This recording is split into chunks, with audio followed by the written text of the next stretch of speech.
Namaste. My name is Neelima. Welcome to Reflections Along the Way podcast, where you will be listening to reflections from experiences and learnings along my life's journey.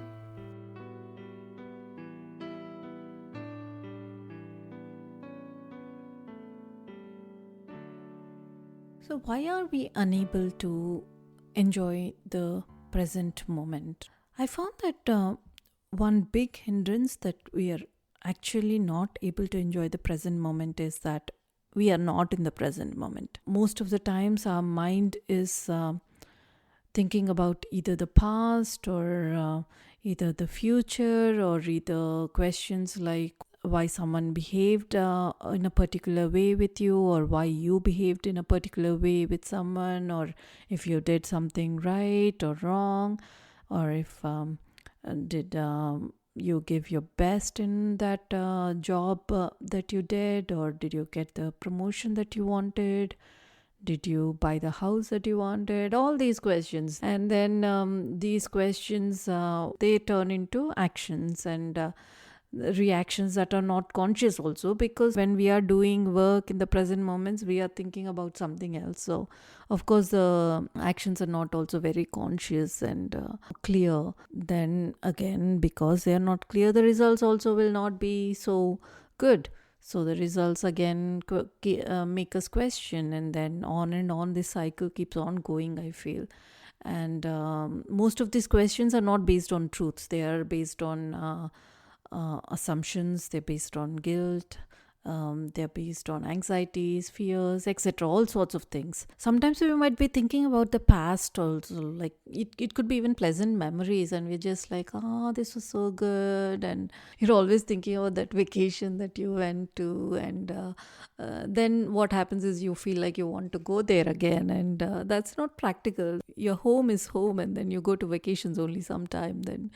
So we just cling on to stuff, either pleasant or unpleasant. I think we cling on to them too much. And it's the same with the future also. We want like maybe to buy a nice car. We're always wondering if things would work out and if we are able to buy that. I have to tell you, I must confess that I am guilty of all the above things that I just told you. This happened to me for so many years, and it took me a while actually to realize how unproductive this pattern was. And I'd like to think of myself as a hardworking person, and I want to give my best, both personally or professionally. I want to give it my all, and I used to get quite upset if the results were not as I expected, or if I wasn't appreciated for everything that I had put in, and things like that. And I, being a very emotional person at the time, I used to cry my heart out and like, oh my God, why is this person not appreciating me, or why did I not get the results I wanted? I put in so much hard work. I mean, why did I fail? And I used to think I didn't deserve it only. I'm like, why would I deserve it? I did everything. Stuff like that. After a bit of letting all those emotions out, and I have to say, sometimes it's not a bit, sometimes it used to go on for a while. But after doing all that, I always used to come to a point where the emotions weaned out a little bit, and I think the intellect kicked in, and the analysis part took over. And I used to always come up with solutions. Once I came up with a solution, I tried to let that go. It took me a while to actually realize how unproductive this behavior is, and how I could do all this without wasting so much time just immersed in my own sorrow. So it took me a few years. It's not days or months. Like, it took me years to realize how stupid that behavior was actually. And it saved me so much energy after I realized that. Sometimes it's very funny, like how simple logical stuff, it takes forever to really be understood in such a way that you actually start thinking differently. We might have heard this like hundreds of times before from different people in different ways, but it won't get to us unless I think we experience some stuff. That's what I feel.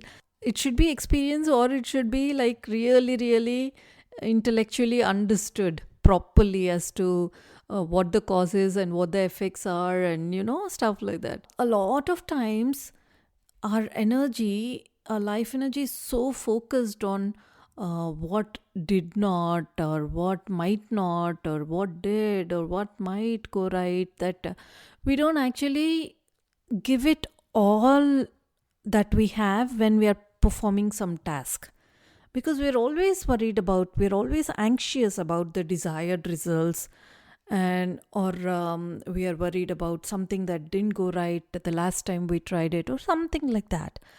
And then what happens is, when we don't get the desired results, we again feel guilty. We feel anxiety, and all these unpleasant feelings, they come back, and these unpleasant feelings again reduces our productivity in terms of what we can do, right? So this cycle goes on and on if we don't come out of that behavior, I think. When our thinking is that way, our actions obviously will be the same way, because it's our thoughts that manifest our actions. And so I think that if we can kind of realize the unproductivity of how some thought patterns are, we can practice being in the present moment, and experience the results of getting much better actions out of that, right?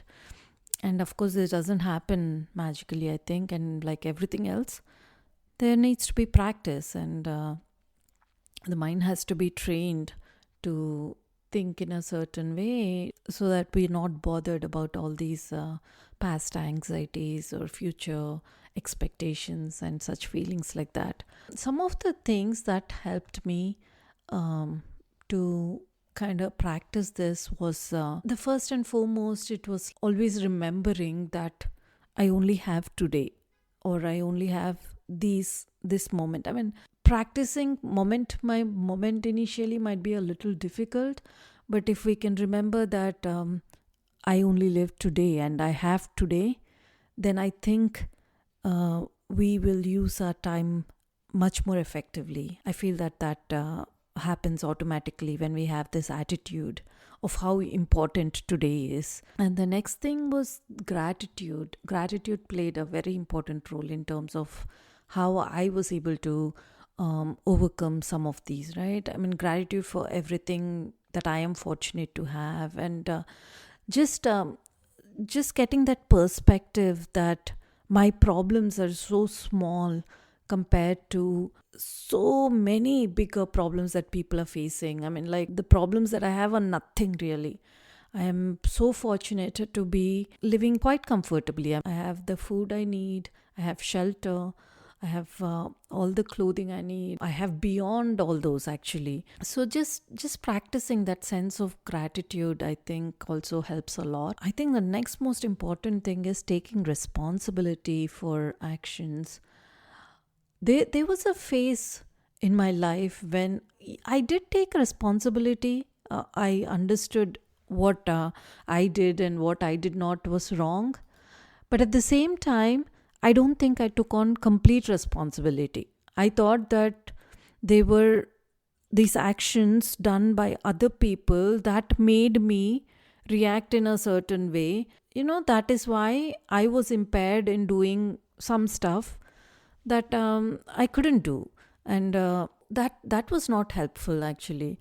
When I realized that if I take complete responsibility for my life and hold no one else responsible, there's a shift that happens right there. I think we drain a lot of energy by blaming others constantly. So I think once that habit stopped, that might have made a difference, I feel. The other thing that I try to practice is, I try to give everything I do my best. There are some things that I still don't like, and I probably neglect them a little bit, but I do try. I give whatever I do my best. And then what happens is, then we don't feel guilty about not doing what we could have done. Also, like, when we are doing something, if we don't have expectations on the results, like, if you know that you gave it your best, the results don't matter, because there's nothing else that you could have done at that point. You did all you could, and whatever results come, you just accept them. So most of the times we live our lives as though we are immortal, and I think it's worth a constant reminder that we only live today, and be here now. Thank you for listening to today's reflections. If you would like to connect with me, please visit bluishmuse.com. Until next time, namaste.